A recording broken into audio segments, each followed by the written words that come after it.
शनिवार को झाबुआ के Congress MLA doctor Vikrant Bhuria Ratitalai school में पहुंचे थे। यहां उन्होंने एक लैब में मिली गड़बड़ियों के बाद उन्होंने ताला जड़ दिया। ताला जड़ने तक ही विधायक जी नहीं रुके, उन्होंने उस पर बाकायदा सील लगा दी, अपने हस्ताक्षर भी कर दिए ताकि जांच होने तक इसे खोला न जा सके। तस्वीरें देखिए, ये पूरा घटनाक्रम शनिवार का है जब डॉक्टर विक्रांत भुरिया को छात्रों ने शिकायत की थी। उन्होंने कहा था कि छात्रों की शिकायत पे वो यहाँ पहुंचे थे।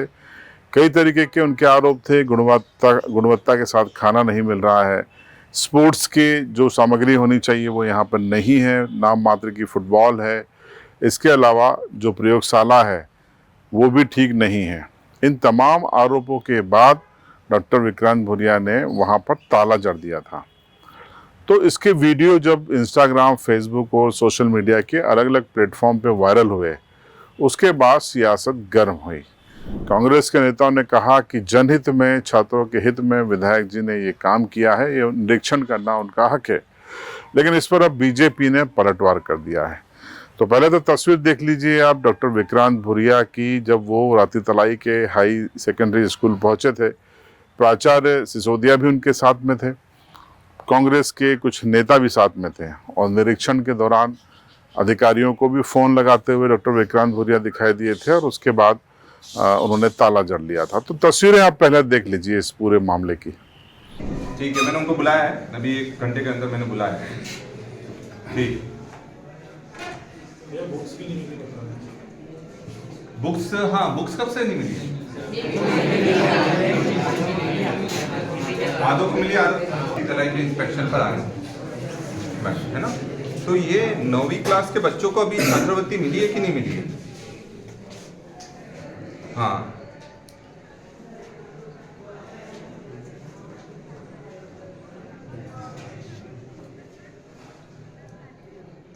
मेरे को जो 9 तारीख, क्योंकि 9वीं कक्षा की एग्ज़ाम है 5 तारीख को, 5 तारीख से एग्ज़ाम है ना।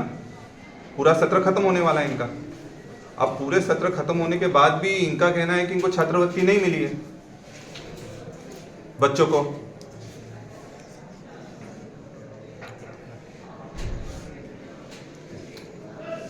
क्या है, देखो ये तो आप एसी ट्रैवल हो तो पूरा जिले का तो आपको देखना ही है ना। अब उसमें डीओ क्या कर लेंगे? अच्छा, और एक और चीज मेरे को पूछनी है कि अपने 9th में तो बुक्स का प्रावधान होगा ना कि बच्चों को बुक्स मिलेंगी?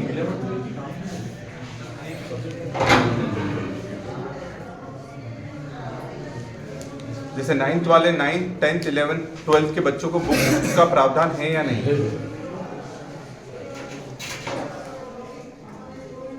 किताबें डीपीसी के माध्यम से जारी होती हैं, तो ये भी आप मुझे पता करके बताएं, क्योंकि इनको आधे बच्चों को मिल रही है, आधे बच्चों को नहीं मिल रही है यहाँ बुक्स। पता करके बताओ। तो आपने देखा ये पूरा घटनाक्रम शनिवार का था। हालांकि सोमवार को यहाँ पर प्रशासन ने इस सील को तोड़ दिया और इस पूरी लैब को खोल दिया। उसका भी हम आपको वीडियो दिखाते हैं। ये उसी अवसर का वीडियो है कि खोलने के बाद अंदर का नज़ारा कुछ ऐसा था। लेकिन बीजेपी ने इस पर पलटवार किया है। बीजेपी के जिलाध्यक्ष भानु भूरिया ने सवाल किया कि विधायक को निरीक्षण करने का तो अधिकार है, लेकिन सील लगाने का, खुद ताला लगाने का अधिकार उनको किसने दिया? उन्होंने यहाँ तक कहा कि संविधान रात दिन कांग्रेस चिल्लाती है, लेकिन संविधान के तहत जो अधिकारियों के अधिकार हैं और जो उनकी ड्यूटी है वो क्यों भूल जाते हैं।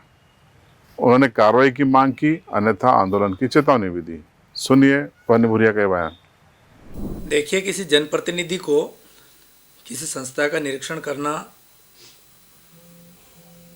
करना चाहिए, क्योंकि वो उनके अधिकार क्षेत्र का है। संस्था में क्या गड़बड़ियां हैं तो उनको उजागर करके उसके समाधान की बात करना चाहिए, ना कि स्वयं के द्वारा वहाँ पर ताला लगाना और ताला लगा के उसके ऊपर सील करना। ये एक किसी जनप्रतिनिधि अर्थात विधायक के अधिकार क्षेत्र से बाहर है। डॉक्टर विक्रांत भुरिया ने जिस प्रकार की ये हरकत की, घोर निंदनीय है। डॉक्टर विक्रांत भुरिया चुनाव के समय विपक्ष पर आरोप लगाते हैं कि गुंडागर्दी करते हैं, लेकिन उन्होंने खुद ये आज साबित कर दिया कि उन्होंने गुंडागिर्दी कौन करता है वो स्वयं बताया। डॉक्टर विक्रांत भूरिया की जहाँ तक हमको जानकारी मिली है कि संबंधित प्राचार्य को बहुत गाली गलौज करी और जहाँ तक मारा ये भी विषय आया है। मेरी संबंधित प्राचार्य से बात भी हुई है, लेकिन वो बहुत डरा सहमा है। उनके उच्च अधिकारियों से बात करने का प्रयास किया, लेकिन वो फ़ोन रिसीव नहीं कर रहे हैं। एक तरफ कांग्रेस संविधान की रक्षा करने की, संविधान बचाने की नौटंकी करती है, और दूसरी तरफ ये आपने देखा कि डॉक्टर विक्रांत भूरिया विधायक इस प्रकार की हरकत करके एक अधिकारी के अधिकारों का हनन कर रहे हैं और संविधान बचाने की नौटंकी करते हैं। ऐसे व्यक्ति के खिलाफ कठोर कार्रवाई होना चाहिए। अगर प्रशासन ने ऐसे व्यक्ति के खिलाफ एफआईआर या कोई एक्शन नहीं ली तो भारतीय जनता पार्टी उसके लिए आंदोलन करेगी और संबंधित ऐसे अपराध प्रवृत्ति के जनप्रतिनिधि के खिलाफ पूरे जिले में आंदोलन किया जाएगा। तो आपने देखा कि फिलहाल 2028 में चुनाव होने हैं और उसके पहले ही सियासत झाबुआ की गर्म आ गई है। डॉक्टर विक्रांत भूरिया ने ताला लगाया, ताला जड़ा, सील लगाई और अब पलटवार किया है बीजेपी के भूरिया ने। तो भूरिया वर्सेस भूरिया एक बार फिर से यहाँ पर होता दिखाई दे रहा है। बहरहाल इस खबर पर आपकी राय कमेंट बॉक्स में जरूर बताएं। चैनल पर नए हैं तो सब्सक्राइब करें और बेल आइकन जरूर दबाएं।